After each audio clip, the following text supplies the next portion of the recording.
મુસ્કાની મુનિ મન મોહની ચિત વન ચપલ વપુનટ વરમ. ભગવાન કૃષ્ણએ ખાલી મુસ્કાન કર્યું ને, દાંત દેખાડ્યા નહીં, ખાલી મુસ્કાન મલકાયા.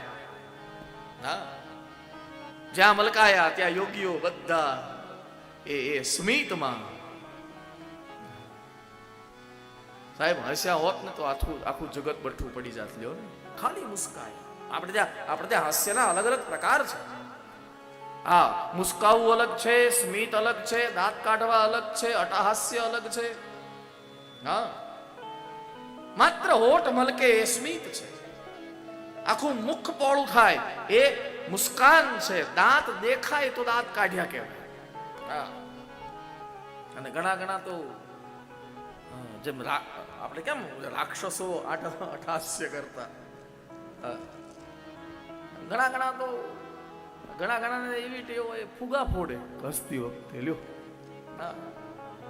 ઘણા હસતા હોય ને તો આપણને આખા ભીના કરી દે, જો સમજાય તો. એ દાંત ઈ કાઢે ને મોઢું આપણે ધોવા જવું પડે. ભગવાન કૃષ્ણ માટે શબ્દ જયરામદેવજીએ વાપર્યો છે, મુસ્કાની મુનિ મન મોહની ચિત વન ચપલ વપુ નટવરમ. ભગવાન રામ કેવા છે? કંદર્પ અગણિત અમિત છवि नवनील नीरद सुंदरम. बहुत सुंदर है परमात्मा, बहुत सुंदर. क्योंकि अपने आप પોતાના હાથે પોતાનું શરીર બનાવે, પોતાનો વિગ્રહ બનાવે, એને જેવો આકાર ધારણ કરવો હોય એવો આકાર લઈને આવે. આપણું ઠેકાણું નથી. આપણે પરાણે સુંદર દેખાવાનો પ્રયાસ કરીએ છીએ, પરાણે. જ્યારે પરમાત્માને પરાણે એ તો સહજ સુંદર છે સાહેબ, સહજ. તમે અત્યંત સુંદર છો. કોઈ ગુજરાતી કવિનું એક બહુ સુંદર ધ્યાન આપવા જેવું છે, પણ પરમાત્મા માટે બહુ અદ્ભુત લખ્યું છે. તમે અત્યંત સુંદર છો, અદાઓ પણ રૂપાળી છે. તમારા રૂપનો ચળકાટ અમારા નયનોની દિવાળી છે.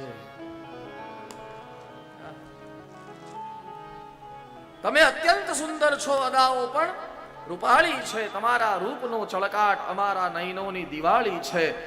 નથી કીધું અમે દર્શન છે, ફક્ત સાંભળ્યું દર્શન. અમે તમને જોયા નથી પરમાત્મા, માત્ર તમને સાંભળ્યા છે. નથી કીધું અમે દર્શન છે, ફક્ત સાંભળ્યું દર્શન. તોય અમારી આંખ થકી આ કાન કેવા ભાગ્યશાળી છે. અમારા કાન થકી આ આંખ કેવી ભાગ્યશાળી છે. ચિત્તનું આકર્ષણ થયું ભગવાન સુખદેવજીનું. ઉભા થઈ ગયા. ભગવાન સુખદેવજીએ વિચાર કર્યો કે ભગવાન કૃષ્ણ જો આટલા સુંદર હોય તો મારે કંઈ કરવાની જરૂર નથી, બસ એની છબીની સામે બેસી રહો એટલે જ મને આનંદ મળ્યા કરે. પણ પાછળથી વિચાર આવ્યો કે આ તો સગુણ સાકાર પરમાત્મા છે, આને તો રાજભોગ ધરાવવો પડે, પિતાંબર પહેરાવવું પડે. હવે મારી પાસે પોતડી નથી, મારે પિતાંબર કાઢવું ક્યાંથી? દિગંબર છે ભગવાન સુખદેવજી. પાછા બેસી ગયા. ભગવાન સુખદેવજીએ વિચાર કર્યો કે એની કરતા મારો નિર્ગુણ સારો છે, કંઈ માંગે તો નહીં. જેવા બેઠા એટલે બીજા બે શિષ્યો ત્યાંથી નીકળ્યા અને એના મુખમાંથી જે સ્તોત્ર એટલે કે જે શ્લોક નીકળ્યો એણે સુખદેવજીની શંકાનું સમાધાન કરી દીધું.